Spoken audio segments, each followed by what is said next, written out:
श्री गोवर्धन नाथ पाद युगलम हेयं वीन प्रियं नित्यं श्री मथुरादीपं सुखकरं श्री विठ्ठले समुदाय श्रीमद्द्वारवतीश गोकुलपति श्री गोकुलेन्दुं विभुं श्रीमन्मथमोहनं नटवरम् श्री बालकृष्णं भजे श्रीमद्वल्लभविठ्ठलो गिरिधरं गोविन्दरायाभिधं श्रीमद्बालकृष्ण गोकुलपति नाथं रघुणांस्तथा एवं श्रीयदुनायकं किल घन श्यामं च तद्वंशजान्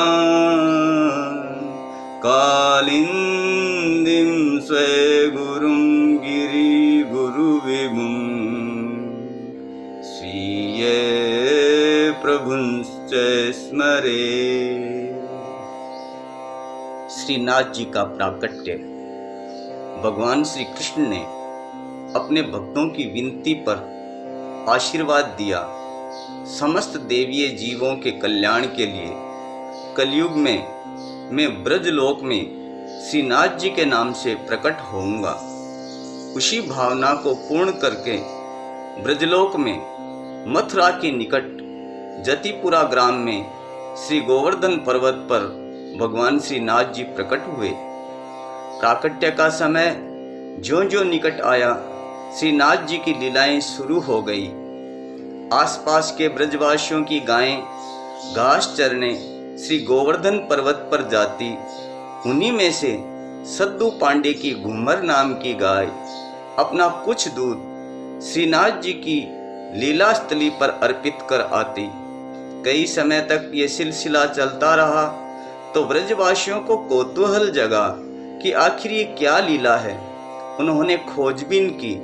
उन्हें श्री गिरिराज पर्वत पर श्रीनाथ जी की ऊर्ध्व वाम भुजा के दर्शन हुए। वहीं गौ माताएं अपना दूध चढ़ा आती थी। उन्हें ये देवीय चमत्कार लगा और प्रभु की भविष्यवाणी सत्य प्रतीत होती नजर आई। उन्होंने ऊर्ध्व भुजा की पूजा आराधना शुरू कर दी।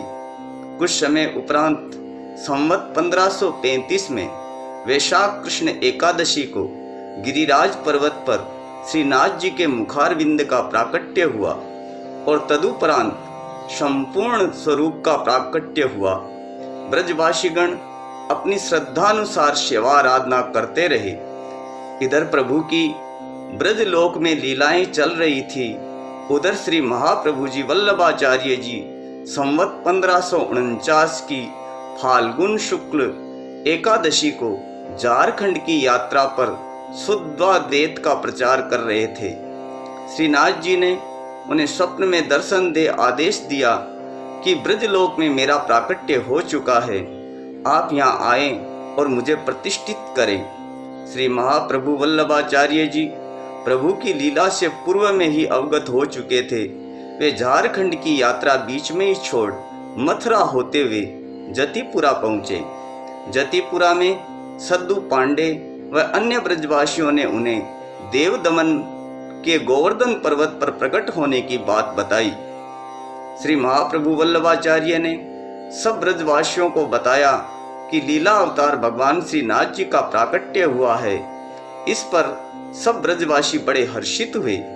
श्री महाप्रभु वल्लभाचार्य जी सभी को साथ ले गोवर्धन पर्वत पर पहुंचे और श्रीनाथ जी का भव्य मंदिर निर्माण कराया और ब्रजवासियों को श्रीनाथ जी की सेवा आराधना की विधिवत जानकारी प्रदान कर उन्हें श्रीनाथ जी की सेवा में नियुक्त किया। मुगलों के शासन का दौर था, समय अपनी गति से चल रहा था, प्रभु को कुछ और लीलाएं करनी थी। दूसरी ओर उस समय मुगल सम्राट औरंगजेब हिंदू आस्थाओं एवं मंदिरों को नष्ट करने पर आमाद था। मेवाड़ में प्रभु श्रीनाथ जी को अपनी परम भक्त मेवाड़ राजघराने की राजकुमारी अजब कुंवरी बाई को दिए वचन को पूरा करने पधारना था। प्रभु ने लीला रची। श्री विठलनाथ जी के पौत्र श्री दामोदर जी, उनके काका श्री गोविंद जी, श्री बालकृष्ण जी व श्री वल्लभ जी ने औरंगजेब के अत्याचारों की बात सुन चिंतित हो श्रीनाथ जी को सुरक्षित स्थान पर विराजमान कराने का निर्णय किया। प्रभु से आज्ञा प्राप्त कर निकल पड़े। प्रभु का रथ भक्तों के साथ चल पड़ा। मार्ग में पड़ने वाली सभी रियासतों के राजाओं से उन्होंने प्रभु को अपने राज्य में प्रतिष्ठापित करने का आग्रह किया। कोई भी राजा मुगल सम्राट औरंगजेब से दुश्मनी लेने का साहस नहीं कर सके। सभी ने कुछ समय के लिए स्थायी व्यवस्था होने तक गुप्त रूप से विराजने की विनती की। प्रभु की लीला एवं उपयुक्त समय नहीं आया मानकर सभी प्रभु के साथ आगे निकल पड़े। मेवाड़ में पधारने पर रथ का पहिया सिंहाड़ ग्राम में आकर धंस गया। बहुत सारे प्रयत्नों के बाद भी पहिया नहीं निकाला जा सका। प्रभु की ऐसी ही लीला जान और सभी प्रयत्न निष्फल मान प्रभु को यहीं विराजमान कराने का निश्चय किया गया। तत्कालीन महाराणा श्री राज सिंह जी ने प्रभु की भव्य अगवानी कर वचन दिया कि मैं प्रभु को अपने राज्य में पधराता हूँ। प्रभु के स्वरूप की सुरक्षा की पूर्ण जिम्मेदारी लेता हूँ। आप प्रभु को यहीं विराजमान कराएं। संवत 1728 फाल्गुन कृष्ण सप्तमी को प्रभु श्रीनाथ जी वर्तमान मंदिर में पधारे एवं भव्य पाटोत्सव का मनोरथ हुआ और सिंहाड़ ग्राम श्रीनाथ द्वारा के नाम से प्रसिद्ध हुआ। तब से प्रभु श्रीनाथ जी के लाखों करोड़ों भक्त प्रतिवर्ष श्रीनाथ द्वारा आते हैं एवं अपने आराध्य देव के दर्शन पाकर धन्य होते हैं। श्रीनाथ जी की सेवा बाल भाव से होती है, अतः प्रभु को बार बार भोग लगाया जाता है। बालक पर किसी की दृष्टि न पड़े, उनके दर्शन कुछ समयांतराल पर बीच बीच में खुलते हैं, जिन्हें झांकी भी कहा जाता है। उत्सवों जैसे जन्माष्टमी, नंद महोत्सव, अन्नकूट, बसंत पंचमी, फूल डोल, रामनवमी, अक्षय तृतीया, ग्रहणादि में इसे विशेष दर्शन के लिए खोला जाता है। गर्मी के दिनों में बालक को प्रातःकाल सुखद नींद आती है, अतः मंगला के दर्शन देर से होते हैं। क्योंकि सर्दी में बालक जल्दी उठकर कुछ खाना चाहता है, अतः उन्हें जल्दी ही मंगल भोग अरोगाया जाता है। इन दिनों दर्शन प्रातःकाल 4 बजे लगभग शुरू हो जाते हैं। रात्रि को प्रगाढ़ निद्रा में सुलाने के लिए अष्टछाप कवियों के पद का गान होता है। शयनांतर बीन बजाई जाती है। ग्रीष्म काल में पंखे झुलाए जाते हैं और शीतकाल में उष्णता पहुंचाने की भावना से अंगीठी रखी जाती है। भगवान के अष्ट दर्शनों का उल्लेख इस प्रकार है। मंगला श्रीनाथ जी को प्रातःकाल शंखनाद करके जगाया जाता है। उसके बाद ये दर्शन के लिए खुलते हैं। गर्मी में आड़बंद और उपरना आदि का हल्का श्रृंगार होता है, वहीं शीतकाल में दुग्गल धारण करते हैं। ये दर्शन बालकृष्ण के भाव से होता है। दर्शन में आरती उतारी जाती है।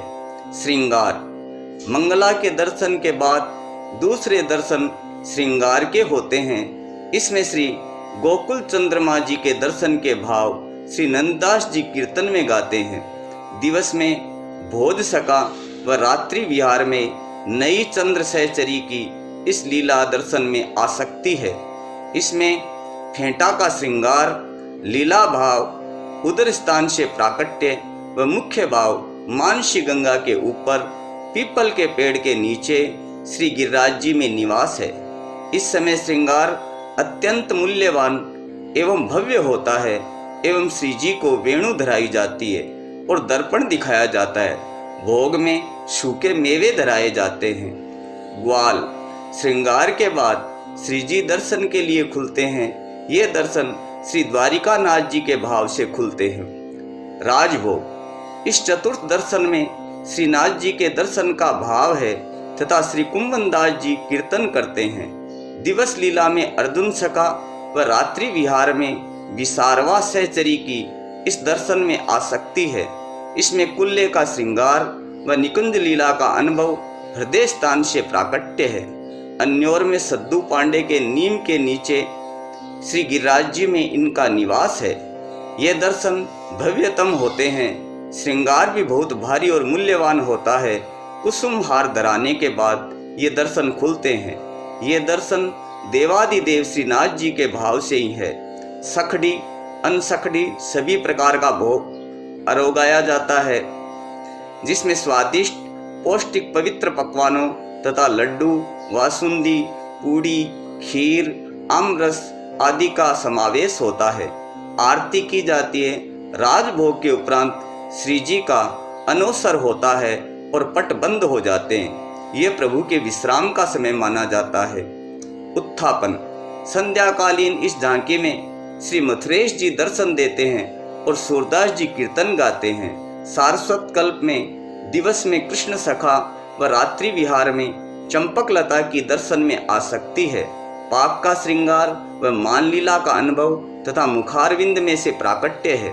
सगन कंदरा परासोली में चंद्र सरोवर के ऊपर श्री गिरिराज जी में निवास है।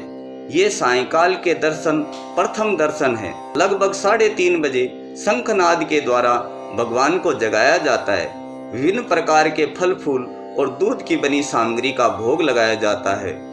भोग, इस समय श्री गोकुलनाथ जी दर्शन देते हैं एवं श्री चतुर्भुजदास जी कीर्तन करते हैं। सारस्वत कल्प में दिवस में सुबाहु सका व रात्रि विहार में सुशीला सहचरी की आसक्ति है। इसमें सेहरा का श्रृंगार, अन्नकूट की लीला का अनुभव हृदय स्थान में से प्राकट्य है। रुदन कुंड के ऊपर, आवली के पेड़ के नीचे, नवा कुंड के पास श्री गिरिराज जी में निवास है। उत्थापन के लगभग 1 घंटे बाद भोग के दर्शन होते हैं। श्रीनाथ जी के समक्ष एक छड़ीदार सोने की छड़ी लेकर मुगल कालीन वेशभूषा में खड़ा रहता है। गर्मी में इस समय फुमारे चलते हैं, जाड़ों में अंगीठी रहती है। मौसम अनुकूल होने पर फूलों का श्रृंगार, फूलों का बंगला आदि सेवा होती है।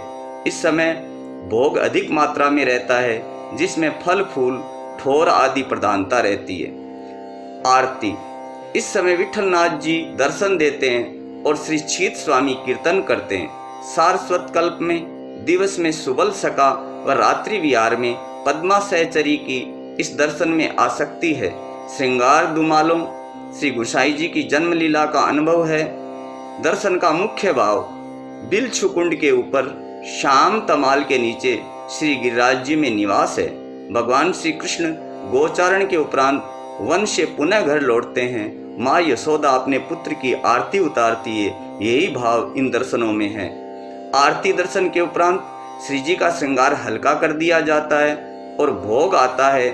चक्रराज सुदर्शन को भी भोग लगाया जाता है और ध्वजाएं पोढ़ा दी जाती है। शयन, इस 8वें और अंतिम दर्शन में श्री मदन मोहन जी के स्वरूप के भाव का कीर्तन श्री कृष्णदास जी अधिकारी जी करते हैं। दिवस में ऋषभ सका व रात्रि विहार में ललिता सहचरी की सहरूपा शक्ति है। इसमें मुकुट का श्रृंगार व रासलीला का अनुभव चरण स्थान से प्राकट्य है। मुख्य भाव बिलछू कुंड के ऊपर श्याम तमाल व कदम वृक्ष के नीचे श्री गिरिराज जी में निवास है। ये दर्शन सर्वदा नहीं होते।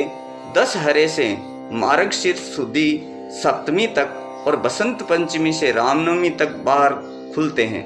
मार्गशीर्ष शुक्ल सप्तमी से बसंत पंचमी के 1 दिन पूर्व तक भीतर होते हैं तथा रामनवमी से दशहरे तक एकदम बंद हो जाते हैं। इन दर्शनों में आरती होती है, प्रभु पान अरोगते हैं, सखड़ी अनसखड़ी आदि नाना प्रकार की सामग्री का भोग लगाया जाता है।